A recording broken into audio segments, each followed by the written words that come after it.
Walibi, on n'oublie pas un jour comme ça.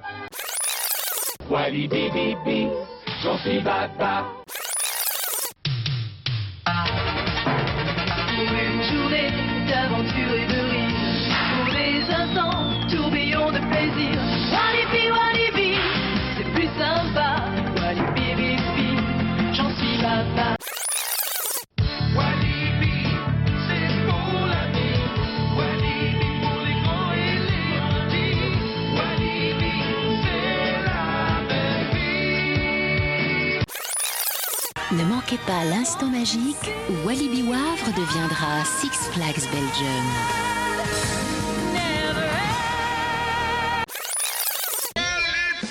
Walibi, toujours un jour à sauter de joie. De la musique, du fun,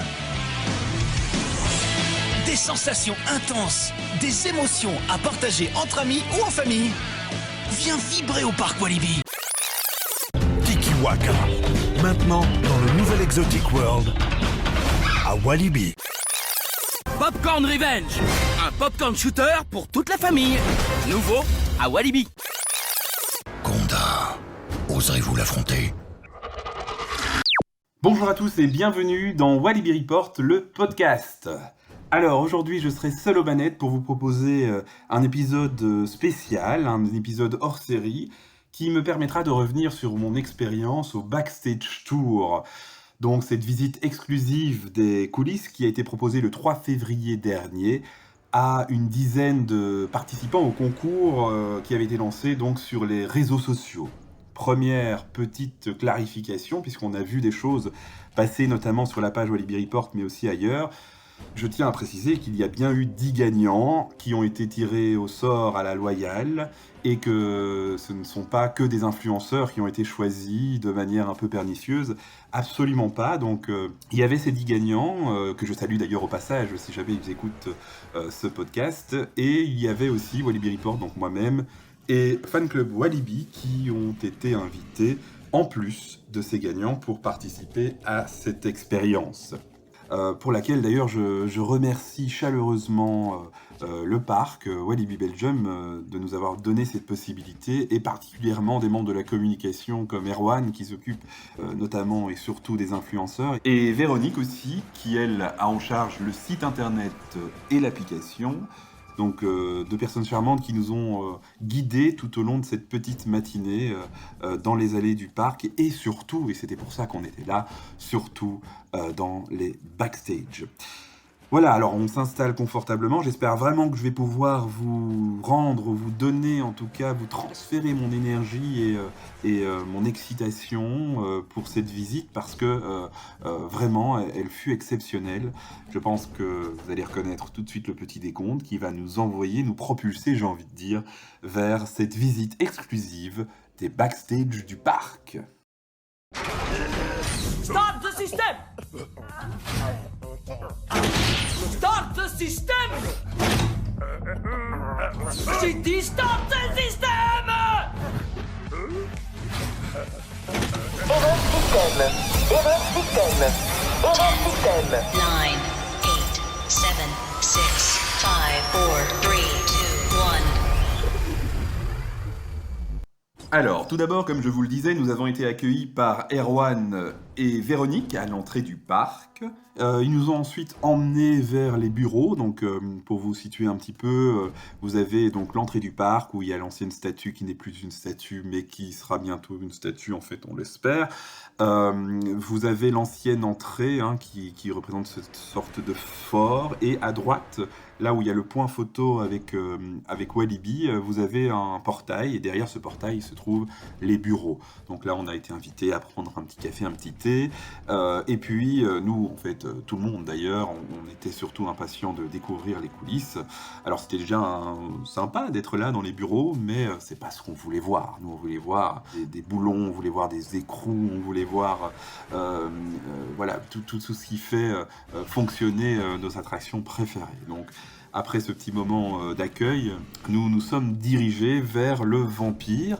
Alors première chose déjà, c'est le pont qui mène donc au vampire était en réhabilitation, en tout cas la structure métallique elle est inchangée, mais autour vous avez un coffrage de bois qui était en train d'être totalement remplacé, ce qui n'est pas plus mal, hein, parce que c'est vrai qu'il avait un peu souffert ce pont. On est arrivé au vampire, donc pas grand-chose sous le vampire, il se passait pas grand-chose, mais on a pu prendre vers la gauche ce fameux portail, hein, ce beau portail qui représente donc une sorte de portail en fer forgé qui mènerait vers un manoir où on pourrait imaginer que Dracula vit.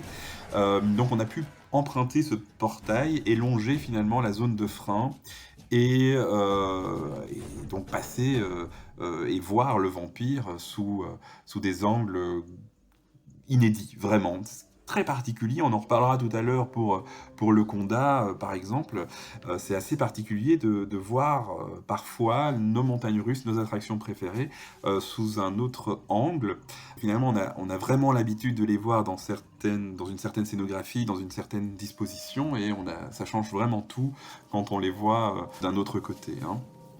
Donc là, on a pu observer un petit peu le vampire, et on a vu très vite aussi le loup-garou, pareil, dans une autre vision, dans un autre angle. La petite remarque de fan qui suit et qui est impatient de voir les choses évoluer, il y a un pont qui est là. Alors ça a l'air de rien, mais il y a un pont qui relie en fait, qui passe au-dessus de la dyle entre le vampire et le loup-garou. Et c'est vrai que lors de la présentation du plan d'investissement, là, il y a quelques années, on avait parlé d'une allée qui ferait le lien entre Festival City ou la zone Nouvelle-Orléans, en tout cas, donc la zone du loup-garou, et le vampire. Et bien en fait, le chemin, il est déjà là. Il est déjà là, il y a déjà ce pont. Alors effectivement, il faudrait le rendre praticable, hein, mais il y a déjà la base. Et puis, il y avait cette idée de passer sous le loup-garou. Alors là, ça demanderait évidemment peut-être plus de mise en place, mais on peut voir, quand on passe là derrière, l'idée hein, de relier le loup-garou au vampire, et ainsi d'éviter que le vampire soit dans ce cul-de-sac. Alors, c'est des spéculations, je ne sais absolument pas si c'est toujours d'actualité cette idée de faire une allée de ce côté-là, mais ce serait une bonne idée, et vraiment ça peut être très très très sympa d'avoir cette vision différente, et surtout encore une fois de ne plus avoir ce vampire dans un cul-de-sac. Voilà pour la petite parenthèse, sans rumeur aucune, hein, vraiment c'est une petite observation dont il n'a même pas été question, c'est quelque chose que j'ai noté moi-même.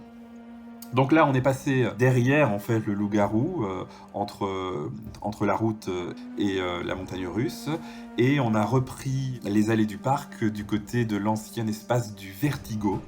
D'ailleurs, il y a toujours cette palissade. Alors souvenez-vous, on avait fait un post sur Walibi Report avec une photo de cette ancienne palissade du Vertigo. Elle est toujours là. C'est toujours assez sympa de retrouver des petits éléments comme ça, du passé de Walibi, surtout quand on suit Walibi depuis assez longtemps, c'est des petits éléments qui font toujours plaisir. Alors la patinoire avait déjà été totalement démontée, il n'y avait plus rien, plus de traces de rien du tout de Noël.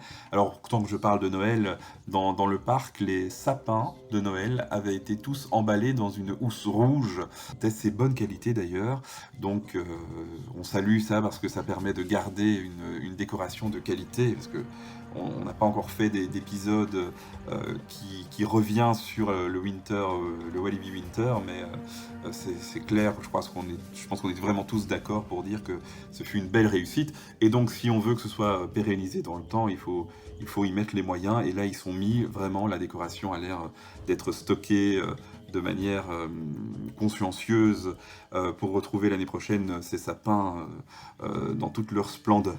Donc on est passé par ce petit espace, anciennement Vertigo Tornado, pour revenir du côté du Spinning Vibes.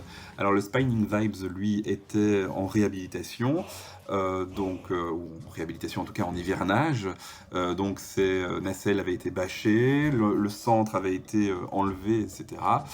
C'est aussi sympa hein, de voir les attractions qui sont mises en hivernage. D'ailleurs, je ne l'ai pas dit, mais quand on est passé devant le carrousel, pareil, il y avait une bâche qui permettait de protéger donc l'intérieur du carrousel des intempéries, du froid, etc.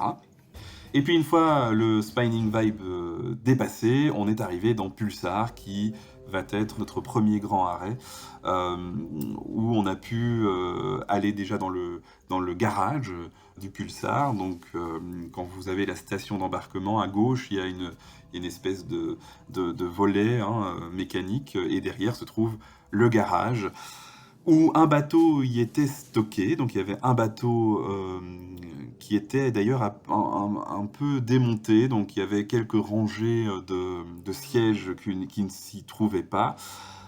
Donc déjà très bien de pouvoir rentrer dans ce garage, de vraiment être près de ce bateau, de voir un peu les espaces techniques. Et puis en fait on a pu même passer sous le bateau parce que donc il y a, comme dans un garage de voiture, vous avez une fosse dans laquelle on peut descendre pour aller voir sous le bateau. Moyennant quelques contorsions, on a pu passer sous le bateau. Alors la première constatation, c'est que c'est juste gigantesque. On s'en rend pas compte en fait quand on fait l'attraction, quand on regarde l'attraction, mais cette attraction, le Pulsar, c'est vraiment un truc de malade niveau grandeur. Les roues sont énormes. Alors j'ai peur de dire une bêtise, mais je crois qu'Erwan nous a dit que c'était les plus grosses roues fabriquées à ce jour par Mack, Mack qui est le constructeur donc du Pulsar. Donc voilà, désolé si je fais une erreur, mais vu la grandeur des roues, ça semble se tenir en tout cas. Donc vraiment d'énormes roues. On a ce système aussi de lamelles qui permet avec cette propulsion magnétique donc de lancer les bateaux de Pulsar sur le parcours. On nous a expliqué aussi que le bateau, mais aussi la plaque tournante, le système de plaque tournante, tout ça a été mis sur des cales de bois pour que le poids du bateau, de la plaque tournante, etc.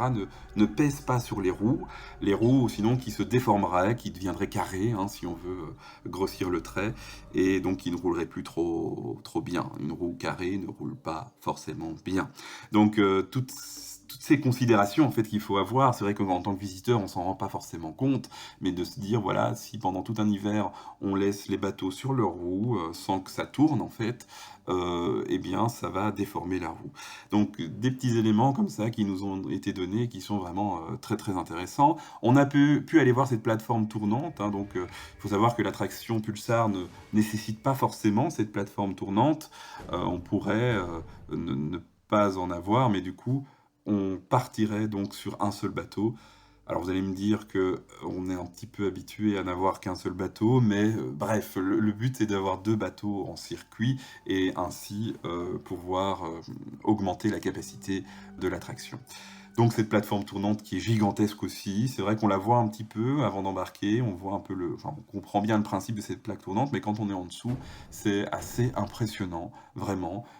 Donc on sort de là avec des étoiles dans les yeux déjà, alors qu'on est qu'au tout début de la visite. Donc voilà pour Pulsar. On a eu quelques informations techniques assez classiques, assez standards. Moi, ce que je retiens, c'est vraiment ces tubes. Je ne sais pas si vous avez déjà remarqué, mais derrière les bateaux, vous avez 4 tubes, 2 de chaque côté, qui permettent en fait de capter l'eau et de la recracher entre guillemets derrière. Et c'est ce qui donne, entre autres, cet énorme splash. Donc on est ressorti du garage et on a fait le tour de Pulsar justement qui avait été vidé. Donc pour les besoins de l'hivernage, le bassin du Pulsar était totalement vide.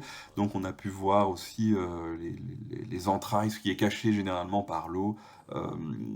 Après Pulsar, on s'est dirigé vers Adventure World, donc vers la Dalton Terror. Non, on n'est pas monté donc au Dalton, mais on est passé à côté, donc vers Mind Blast, cette maison hantée que vous connaissez super bien, qui est là depuis des années, et c'est aussi le chemin qui mène vers l'infirmerie. Mais nous ne sommes pas allés à l'infirmerie, on n'a même pas eu de visite exclusive de l'infirmerie. On est passé, on a longé en fait à gauche Conda, à droite Calamity Mine. Et donc c'est vrai que Conda attirait beaucoup les regards, mais j'ai vraiment été séduit aussi par cette vision de la Calam qui est quand même une des attractions en référence pour moi de Walibi Belgium, qui reste une attraction hyper thématisée et vraiment très sympa. Et Conda, oui, on a déjà une très très belle vision de Conda quand on est sur la place d'Exotic World, mais de l'autre côté, j'ai envie de dire, peut-être parce qu'on est plus proche des rails, mais c'est encore plus alléchant. C'est vraiment, on se rend pas compte, on a toujours tendance à être un peu critique, et c'est normal, hein. C'est tout à fait humain, mais d'être un peu critique de ce qu'on a, et quand on voit ce qu'il y a ailleurs, mais c'est vrai que on ne se rend plus trop compte qu'on a dans notre parc un coaster d'une qualité assez incroyable. Donc, prochain arrêt, évidemment, la zone technique de Conda.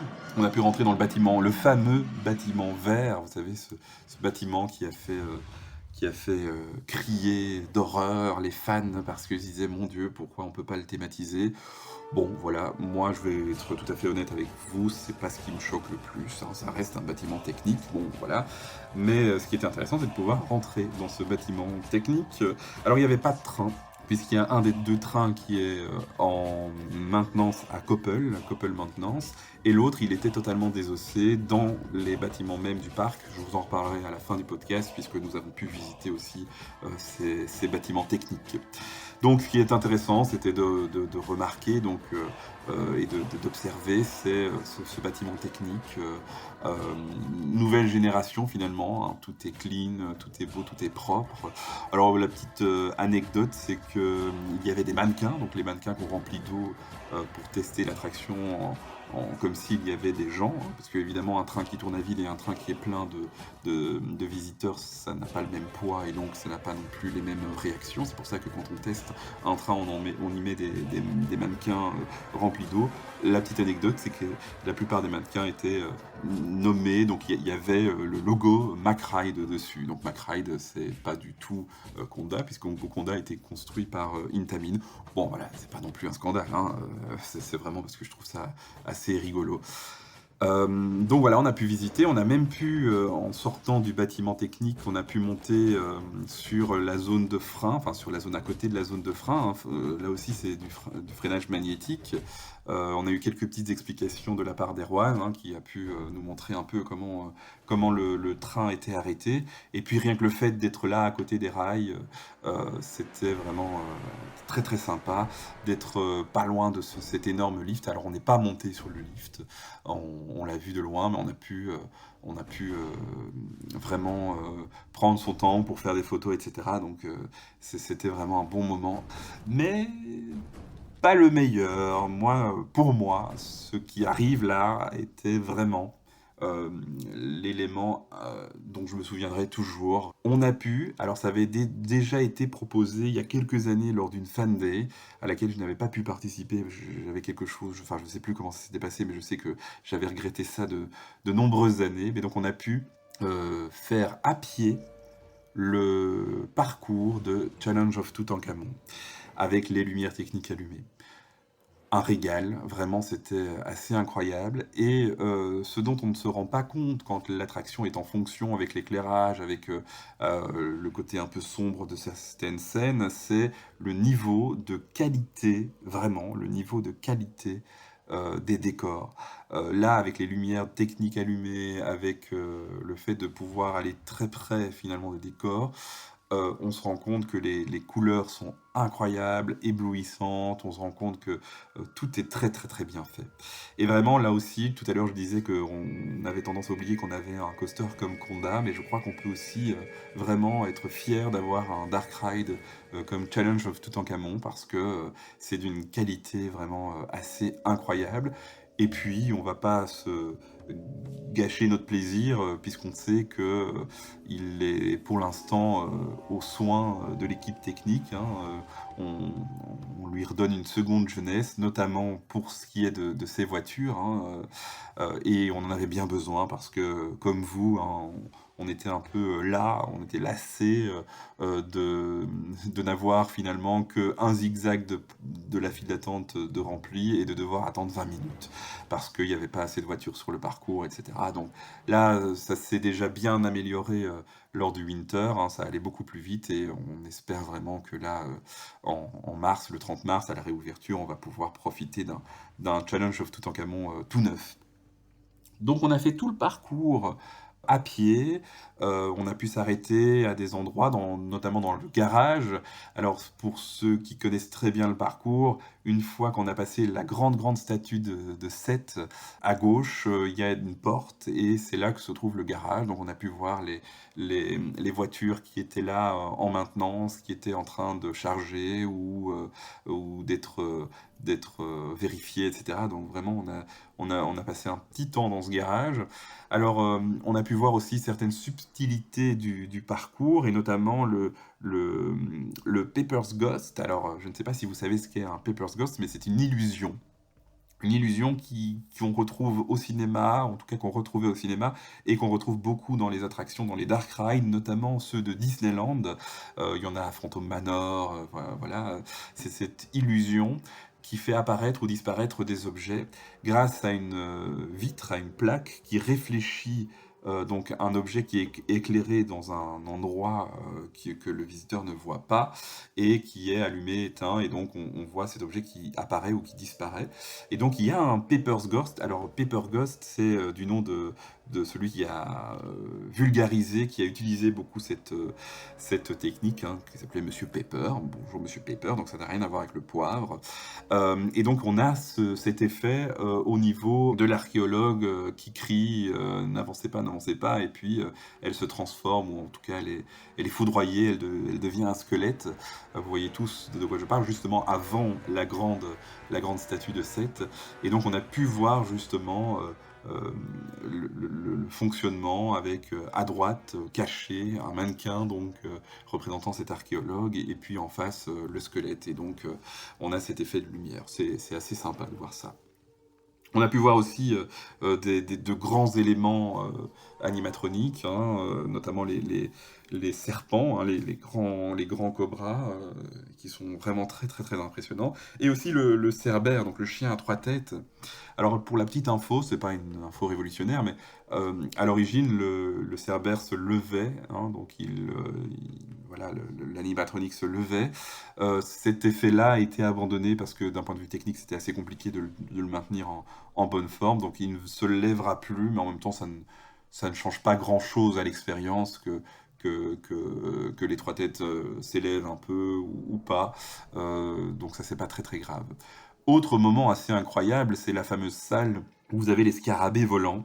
C'est vrai que quand on y est, on a l'impression qu'il y en a plein, on a l'impression que vraiment ça grouille de scarabées, et en fait, alors si je dis pas de bêtises, il y en a 6 en tout, avec des ventilateurs qui propulsent du vent, donc pour vous faire croire que c'est des battements d'ailes, etc. C'est une salle en fait assez petite, totalement noire, avec des black lights, des lampes qui sont fluorescentes, et c'est fou de se dire que avec des si petites choses, on peut donner un effet si incroyable. C'est vrai que c'est une salle assez effrayante dans le ride de base.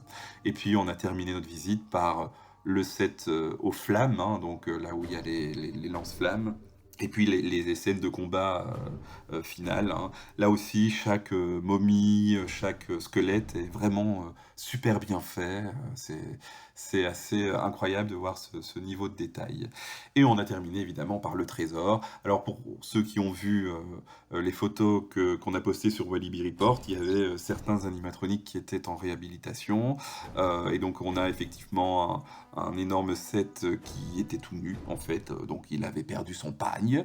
Et puis le dernier animatronique était lui totalement désossés. Donc là aussi, c'est assez incroyable de pouvoir voir ces animatroniques sans leur carapace de chair, sans leurs vêtements. C'est vraiment, moi, c'est ce que je retiens de cette visite, c'est ce parcours de Challenge of Toutankhamon à pied. Et je suis sûr que je ne verrai plus Challenge of Toutankhamon de la même manière maintenant. Et encore une fois, on peut critiquer, on peut dire plein de choses, mais il y a des attractions chez nous, à Walibi Belgium, qui sont d'une qualité invraisemblable. Et nous, à force de les voir, à force de faire ces attractions, on s'en rend pas forcément compte.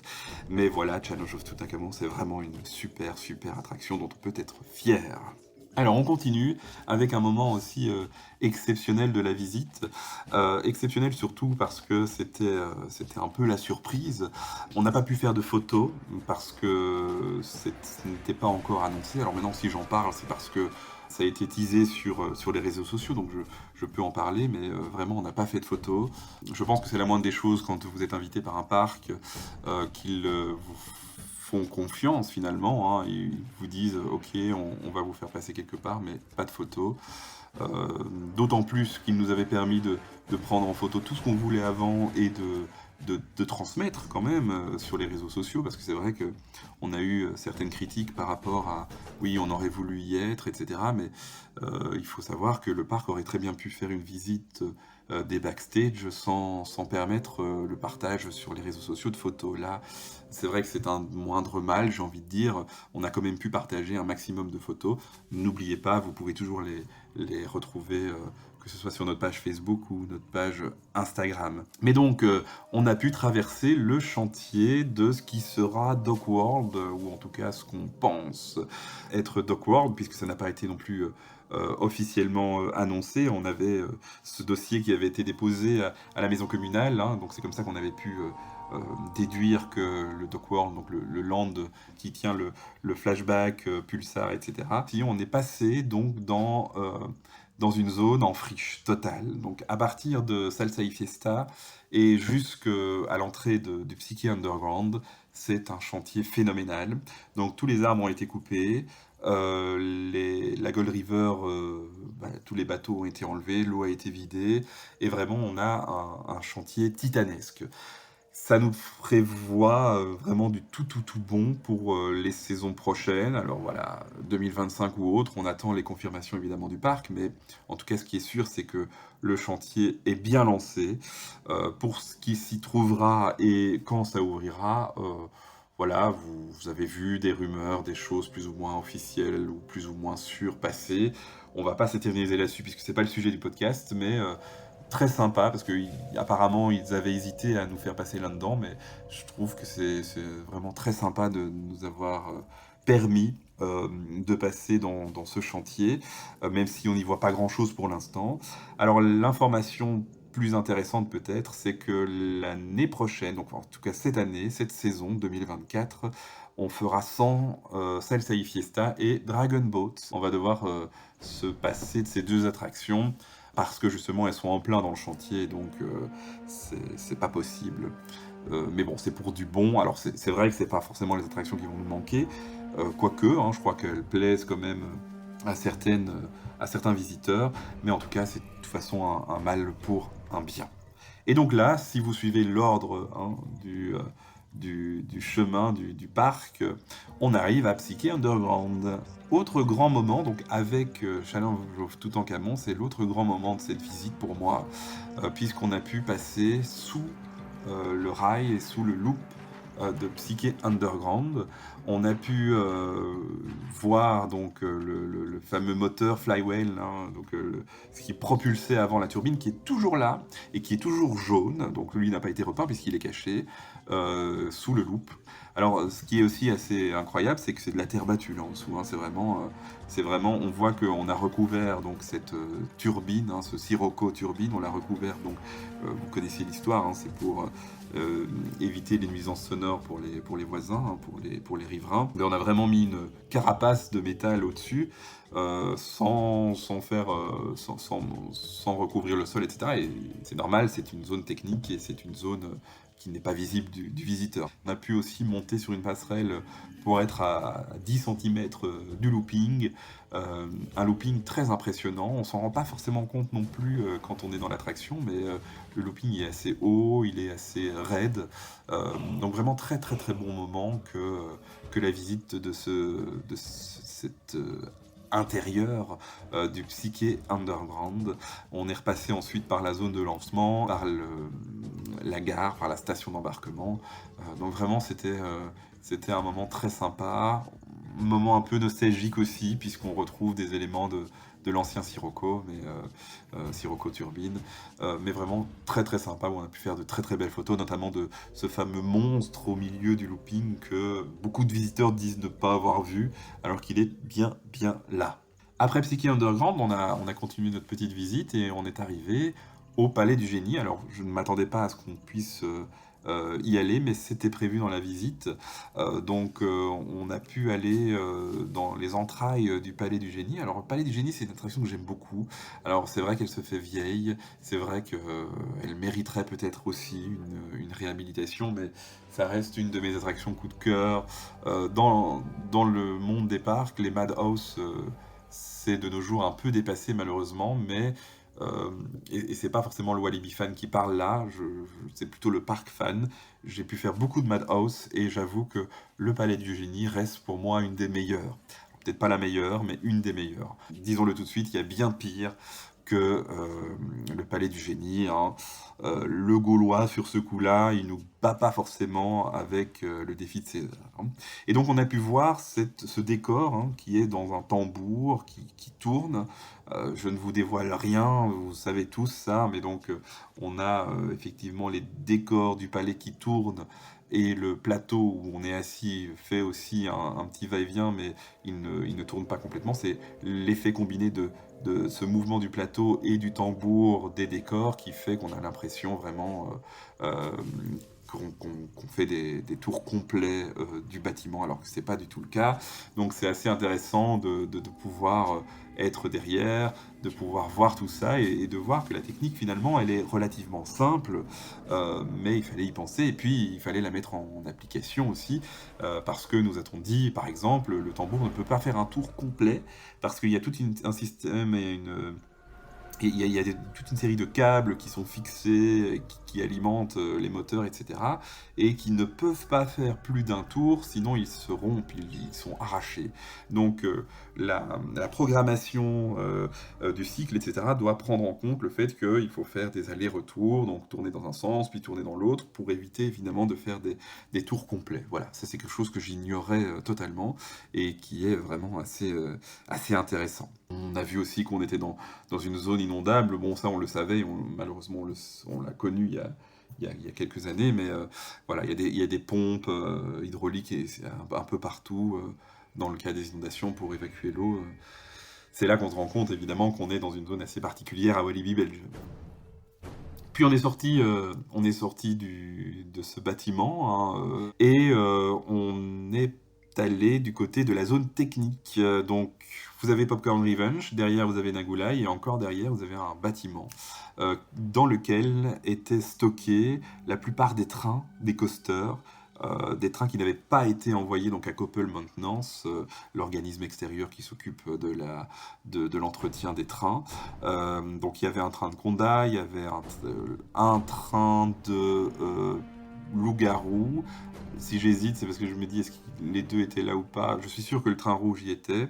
Le train vert, je ne sais plus. Il y avait aussi Calamity Mine. Enfin voilà, il y avait plein de choses totalement désossées. C'est assez intéressant de voir tout ça, de voir ces trains qui sont en pièces détachées et qui attendent juste d'être réhabilités.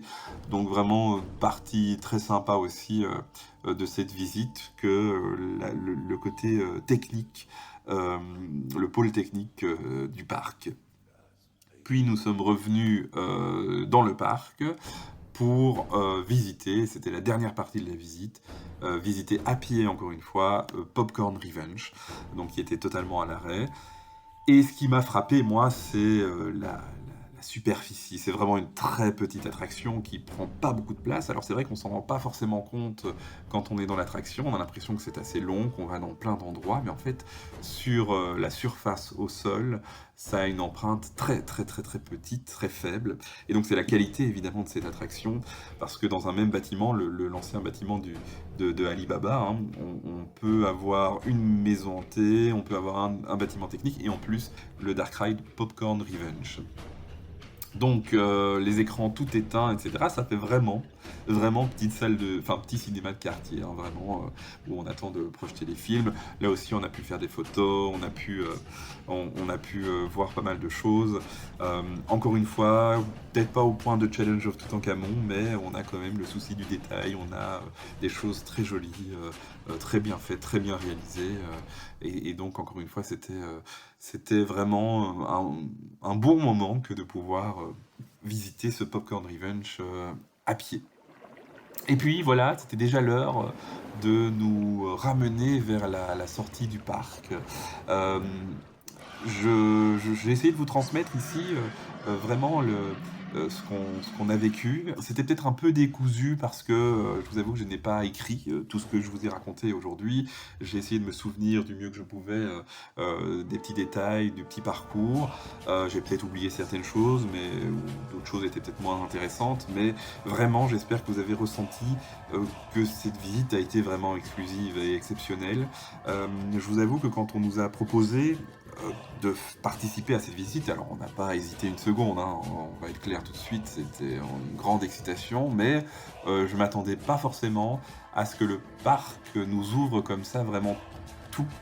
Il nous a vraiment accueillis partout, sans cacher quoi que ce soit, parce qu'il faut être honnête, ça peut être risqué quand même pour un parc de montrer finalement l'envers du décor et de permettre encore une fois de partager tout ça sur les réseaux sociaux. C'est un peu risqué de dévoiler des secrets comme ceux de Challenge of Toutankhamon, du Palais du Génie, de Popcorn ou autres. Là, on a vraiment eu une confiance absolue.